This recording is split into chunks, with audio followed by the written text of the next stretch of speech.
Hello and welcome to UPSC Gyan friends. आज के daily current affairs session में आप सबका स्वागत है।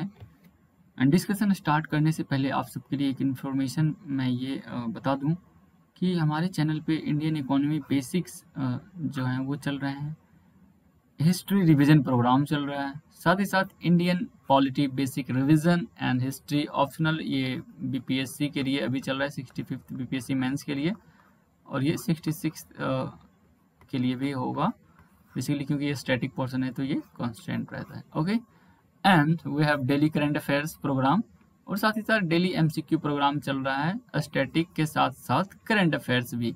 ये बीपीएससी के लिए भी है और स्पेशली यूपीएससी प्री 2020 के लिए भी क्वालिटी क्वेश्चंस दिए जा रहे हैं, तो आप इसे प्लेलिस्ट में जाकर के चेकआउट करें। एंड आपके पास अगर कोई सजेशन हो, कोई डाउट हो, तो आप हमें ज़रूर कमेंट करें नीचे। ओके, तो देखते हैं आज सबसे पहले हमारे पास क्या है। तो सबसे पहला आर्टिकल है हमारे पास, यह एग्रीकल्चर इंफ्रास्ट्रक्चर फंड, यानी कि इसको हिंदी में आप कह सकते हैं कृषि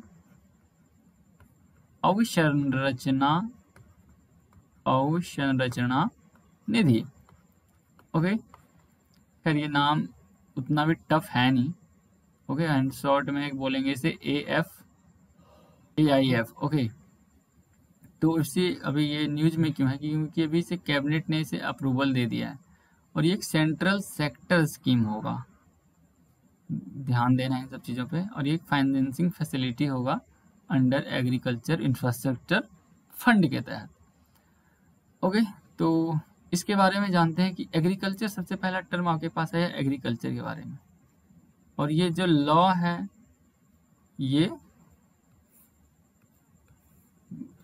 जो लॉ है या फिर फंड है, ये लाया गया पार्लियामेंट के द्वारा, सेंट्रल गवर्नमेंट के द्वारा, और सेंट्रल सेक्टर स्कीम है। तो थोड़ा सा मोटा मोटा ओवरव्यू लेते हैं कि ये जो एग्रीकल्चर है, यानी कृषि जिसे कहते हैं, ठीक है, एग्रीकल्चर ये किस लिस्ट में आता है। देखिए, मैं बहुत ही कॉम्प्रिहेंसिव डिस्कशन कराऊंगा, शायद इस तरह का डिस्कशन आपको कहीं देखने को मिले। बिल्कुल इंटीग्रेटेड अप्रोच है हमारा, हर चीज़ को एक दूसरे से लिंक करके देखना। ओके, तो किस लिस्ट में है, तो लिस्ट जब आपके माइंड में आता है तो आप कॉन्स्टिट्यूशन के सीधे ये आपका रिफ्लेक्शन जो होना चाहिए वो शेड्यूल 7 होना चाहिए।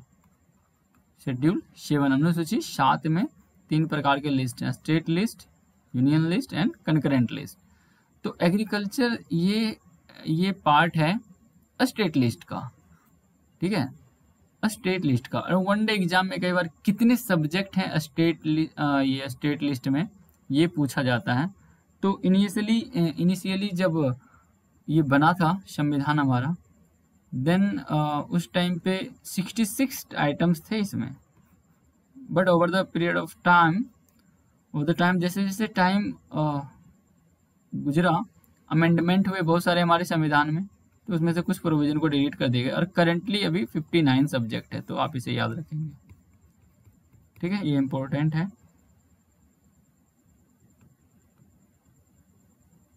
ओके, तो अभी 59 सब्जेक्ट हैं। तो यहाँ पे आपको कितने पॉइंट्स मिले, शेड्यूल जो हैं वो किस ये 3 जो लिस्ट हैं वो किस शेड्यूल में, शेड्यूल 7 में। कितने लिस्ट हैं, 3 लिस्ट हैं। और स्टेट लिस्ट में आता है ये एग्रीकल्चर, ठीक है। तो इसमें अब बात करते हैं कि क्या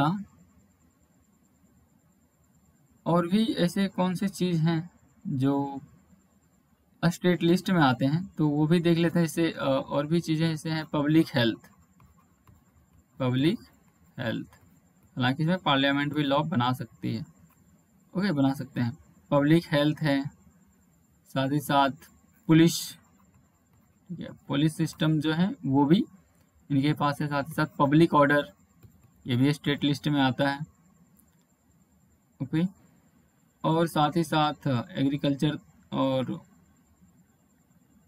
और भी हैं बहुत सारे। तो आप 59 के 950 याद रख नहीं सकते, बट हाँ, जो कुछ इम्पोर्टेंट है उसे आपको याद रखना होगा। क्योंकि एग्ज़ाम में पूछे जा सकते हैं कि एग्रीकल्चर किस का विषय है, राज्य का है, समवर्ती सूची का है यानी कि कंकरेंट लिस्ट का है, या फिर सेंट्रल गवर्नमेंट का है। ओके, तो ये महत्वपूर्ण है, तो इसे आप याद रखें। और नेक्स्ट चलते हैं, आज के न्यूज़ पे फोकस करते हैं। तो ये सेंट्रल सेक्टर स्कीम है, और यहाँ पे देखिए ये it is a pan India central sector scheme. पान इंडिया का मतलब क्या होता है? पान इंडिया का मतलब था पूरे भारत में, ठीक है, पूरे ये भारत में ये लागू होगा। ओके, इस तरह से। ओके, तो ये एक एग्रीकल्चर इंफ्रास्ट्रक्चर फंड है, और ये करेगा क्या?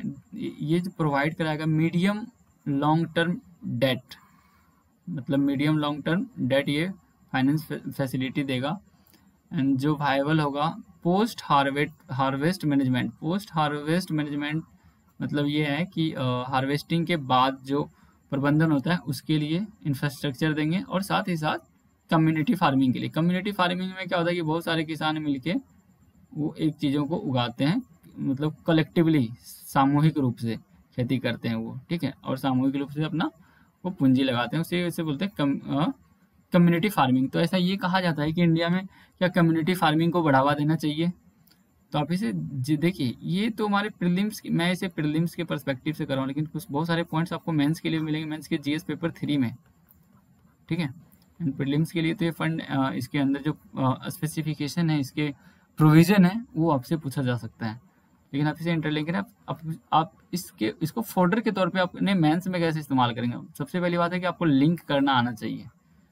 तो जो भी आप सब वीडियो देख रहे हैं, अगर आप फ्रेशर्स हैं तो बिल्कुल इसको अंत तक देखें और समझें कि मैं चीज़ों को कैसे लिंक करता हूँ। सबसे बड़ा खेल यूपीएससी का यही है कि आपको अगर इंटरलिंक करना आ गया, इंटीग्रेट करना सीख गए, तो आप बहुत कुछ सीख गए।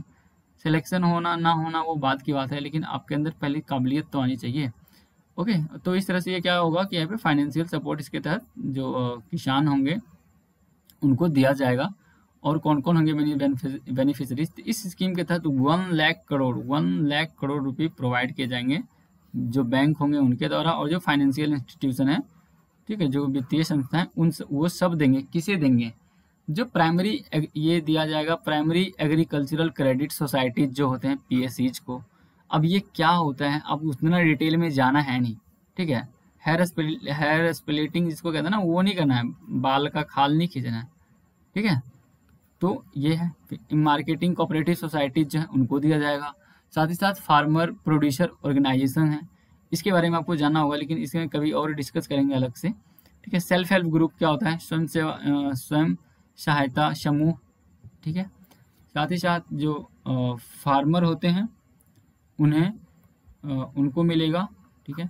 जॉइंट लाइबिलिटी ग्रुप जो होते हैं उनको, एंड मल्टीपर्पज कोऑपरेटिव सोसाइटीज जो होते हैं उन्हें ये दिया जाएगा। ओके, एंड एग्री एंटरप्रेन्योर्स जो होते हैं उन्हें, और स्टार्टअप्स जो होते हैं एग्रीकल्चर में उन्हें, और ये जो एग्रीगेशन इंफ्रास्ट्रक्चर प्रोवाइडर होता है, एग्रीगेशन मतलब कलेक्टिवली जो करते हैं वो, ठीक है, एकत्रित रूप से इसे थोड़ा मैं हिंदी लिख देता हूँ। ओके, और ये सेंट्रल एंड स्टेट एजेंसी है, जो लोकल बॉडीज होंगे जो स्पॉन्सर्ड होंगे पब्लिक प्राइवेट पार्टनरशिप के साथ, तो वो सब होंगे यहाँ पे, ठीक है। वो इनका मैनेजमेंट देखेंगे, इस तरह से ये इनके ऊपर नज़र रखेंगे, सर्विलांस, ठीक है। एंड इसमें क्या होगा कि ये 4 साल के लिए ये इस लोन को डिसबर्स किया जाएगा with the sanction of 10,000 crore in first year, ठीक है, पहले साल में 10,000 करोड़, एंड लेटर बाद में 30,000 करोड़ इन नेक्स्ट 3 ईयर्स में, 3 फाइनेंशियल ईयर में दिया जाएगा। एंड जितने भी इसके सारे अंतर्गत लोन दिए जाएंगे उसमें इंटरेस्ट सबवेंशन होगा 3% पर एनम, यानी कि 3% हर साल उनको इंटरेस्ट में छूट मिलेगी। सब मेंशन का मतलब होता है एक तरह से सब्सिडी, ठीक है, ये सब्सिडाइज फॉर्म जो होता है उसे बोलते हैं। और इसमें लिमिट कितना होगा लोन का? 2 करोड़। और जो इसमें सबवेंशन होगा वो अवेलेबल होगा मैक्सिमम पीरियड ऑफ 7 ईयर्स। ये सब याद रखेंगे कितने साल के लिए, बस ये जरूरी है, मैक्सिमम 7 ईयर। यूपीएससी है बहुत नेक्स्ट करेगा कि 20 साल के लिए, तो इतना कोई नहीं देता। ओके, तो यूपीएससी चीज़ों स्टेटमेंट को ना वो ज़्यादा से ज़्यादा एग्जीग्रेट करके देती है। तो आप यहाँ पे जो खास करके जो डेटा वगैरह होता है ना, ये सब जैसे 10,000 करोड़, तो इन सब, हालांकि यूपीएससी 99.9% मैं ये कह सकता हूँ कि इस तरह के जो डेटा होते हैं उनके, वो प्रोबेबली रॉन्ग ही होते हैं, लेकिन हालांकि फिर भी आपको पता होना चाहिए। ठीक है, तो ये चीज़ है। और सॉरी, मैंने आपको ये बताया कि इसमें सर्वेलांस रखते हैं, ये सर्वेलांस ये नहीं रखते हैं। ओके, तो ये भी इसके अंदर शामिल है जिनको इनके अंतर्गत लोन दिया जाता है, और यहाँ से ये टॉपिक थोड़ा डिफरेंट है यहाँ पे। ठीक है, ये वाली। फिर नेक्स्ट पॉइंट इसमें ये है कि इसमें मॉरेटोरियम की व्यवस्था है। मॉरेटोरियम आप सबको पता होगा, मॉरेटोरियम फॉर रीपेमेंट। मॉरेटोरियम मतलब होता है कि आपको इस डेट से लेके इस डेट तक में आपको लोन नहीं चुकाना, इतनी देर का मतलब छूट है आपको। ठीक है, तो ये अलग भी ये वेरी कर सकता है। ठीक है, वेरी कर सकता है। मिनिमम 6 मंथ होगा मॉरेटोरियम और मैक्सिमम 2 ईयर्स होगा। ठीक है, फाइनेंशियल फैसिलिटी में। और इसे मैनेज किसके द्वारा किया जाएगा, तो इसके लिए बना है ऑनलाइन मैनेजमेंट इंफॉर्मेशन सिस्टम के द्वारा ये एक प्लेटफॉर्म बनाया गया है ऑनलाइन, जिसके द्वारा इसको मॉनिटर किया जाएगा और मैनेज भी किया जाएगा। इसका प्रबंधन और निगरानी इन दोनों इसके तहत। Okay, MIS online MIS platform. Okay, और साथ ही साथ इसमें national, state and district level monitoring होगी। मॉनिटरिंग कमेटी इसमें सेटअप किया जाएगा, will be set up up to ensure real time monitoring होगा इसमें। ठीक है, real time and effective feedback के लिए। ओके, और साथ ही साथ इसका जो ड्यूरेशन है इस स्कीम का, ये फाइनेंशियल ईयर 2020 से बहुत महत्वपूर्ण है। ये 2020 से 2029 तक है, और ये 10 साल हो गए ना यहाँ से यहाँ तक। ठीक है, तो ये 10 साल तक का है। तो इस तरह से हम कह सकते हैं कि ये काफ़ी एस्पिरेशनल स्टेप है गवर्नमेंट का, बस ये काम अच्छे से करे। ओके, एग्रीकल्चर इंफ्रास्ट्रक्चर फंड, तो ये कुछ था एग्रीकल्चर इंफ्रास्ट्रक्चर फंड के बारे में हमने देखा। नेक्स्ट टॉपिक, क्योंकि आज ना मतलब कुछ ज़्यादा न्यूज़ था नहीं। ओके, इम्पोर्टेंट न्यूज़ था नहीं, तो बस तो ये है कि कुछ गोल्डन बर्ड विंग, ये एक बटरफ्लाई है, और ये स्पीसीज अभी न्यूज़ में थी, तो इसके बारे में थोड़ा जान लेते हैं कि ये गोल्डन बर्ड विंग जो है वो इंडिया का लार्जेस्ट बटरफ्लाई है। और इससे पहले ये देखा गया था 1932 में, एंड अब देखा जा रहा है मतलब आफ्टर 88 ईयर्स।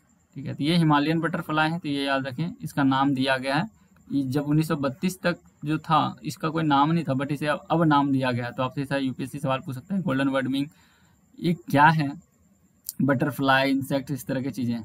और इसमें जो गोल्डन बर्ड विंग है इसको रिकॉर्ड किया गया था, एक सेकेंड थोड़ा सा क्लीन करते हैं। ओके, ये किसे किया गया था, दीदी हाट, ये उत्तराखंड में है। और एक और था largest and the largest male वोल्फॉर्म वानखर बटरफ्लाई म्यूजियम, ये मेघालय में है।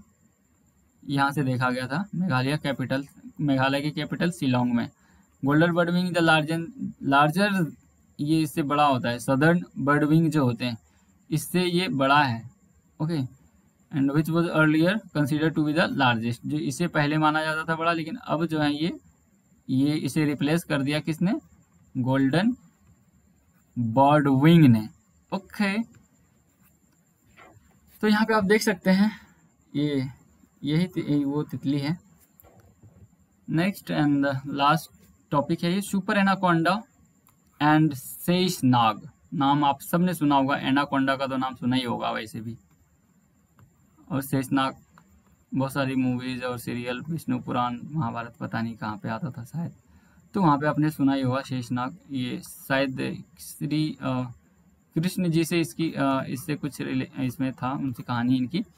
तो बेसिकली ये है क्या, यूपीएससी आपसे सवाल कैसे पूछ सकता है इससे, वो बताएगा कि इसमें रहेगा क्वेश्चन कि रिसेंटली ये सुपर एनाकोंडा और शेषनाग न्यूज में था, ये क्या है, क्या ये मतलब एक स्नेक की अलग और या फिर सुपर स्नेक स्पीसीज है, या फिर इस तरह की कुछ चीज़ें हैं, बट ऐसा कुछ है नहीं है क्या जान लेते हैं। कि आप सबको पता है कि इंडियन रेलवे ने ये बहुत बड़ा काम किया है। ठीक है, उन्होंने क्या किया है कि बहुत सारे जो मालगाड़ी होते हैं उनको ऐड किया। तो इन्होंने पहले क्या किया कि 4 मालगाड़ी को ऐड कर दिया एक में। ठीक है, और इसमें 4 इंजन भी लगा दिए इन्होंने। तो भाई साहब ये अकेला सोचो कि 4 मालगाड़ी को जोड़ दिया तो कितने बड़े मालगाड़ी होंगे। तो ये जो भाई साहब हैं शेषनाग बन गए ये। 2.8 किलोमीटर ये ट्रेन की लेंथ हो गई, ठीक है। और फिर दूसरा इन्होंने बनाया सुपर एनाकोंडा, इसमें 3 मालगाड़ी को इन्होंने ऐड कर दिया, 3 इंजन लगा के, ट्रेन की लेंथ फिर से बढ़ गई। तो इससे फ़ायदा क्या होता है कि इसमें फ़ायदा होता है कि हैसल फ्री इसकी ट्रैवलिंग होगी, और चीज़ एक बार में इसमें कमोडिटी जो होते हैं, गुड्स जो होते हैं, उनका ज़्यादा ट्रांसपोर्टेशन होगा और टाइमली होगा, टाइम बचेगा, और एक साथ में ज़्यादा चीज़ों का ट्रांसपोर्टेशन भी होगा। तो इसलिए, और इसे बनाया किसने, तो south east central railway SECR के द्वारा इसे तैयार किया गया था। ओके, तो अब से ये भी पूछा जाता है कि लॉन्गेस्ट ट्रेन, तो लॉन्गेस्ट ट्रेन शेषनाग है ना, सबसे लंबा ये मालगाड़ी है, आप ध्यान में रखिए, ये पैसेंजर गाड़ी नहीं है। सोचो अगर ये पैसेंजर गाड़ी होता तो कितने लोग जाते इसमें। ओके, तो आज के डिस्कशन में इतना ही है। तो एक बार देखते हैं, रिकैप करते हैं हमने क्या क्या देखा है। तो हमने देखा एग्रीकल्चर इंफ्रास्ट्रक्चर फंड, दूसरा गोल्डन बर्डविंग जो बटरफ्लाई है, बटरफ्लाई की species, and super anaconda and Sheshnag. Okay friends, तो आई होप आपको वीडियो पसंद आई हो। अगर पसंद आई हो तो do like, share and subscribe.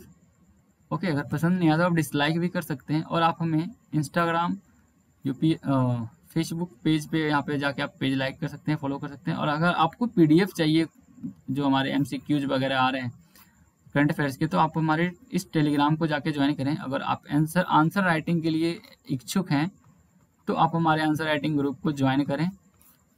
Okay, तो वहाँ पे आंसर राइटिंग, और अभी एक और सोशल मीडिया प्लेटफॉर्म पे हमने अपने कम्युनिटी को जोड़ा है, एलिमेंट्स पे, तो आप भी वहाँ पे जाके हैंडल पे सर्च करें @UPSC ज्ञान 2019। ओके, तो ज़्यादा से ज़्यादा आप इसे शेयर करें, एंड आपके कुछ क्वेरीज हैं या फिर कुछ सुझाव हैं डिस्कशन को लेकर के, कि डिस्कशन ज़्यादा हो रहा है या कम हो रहा है, तो आप हमें ज़रूर बताएं, हम उसे एड्रेस करेंगे। Okay, so thank you very much.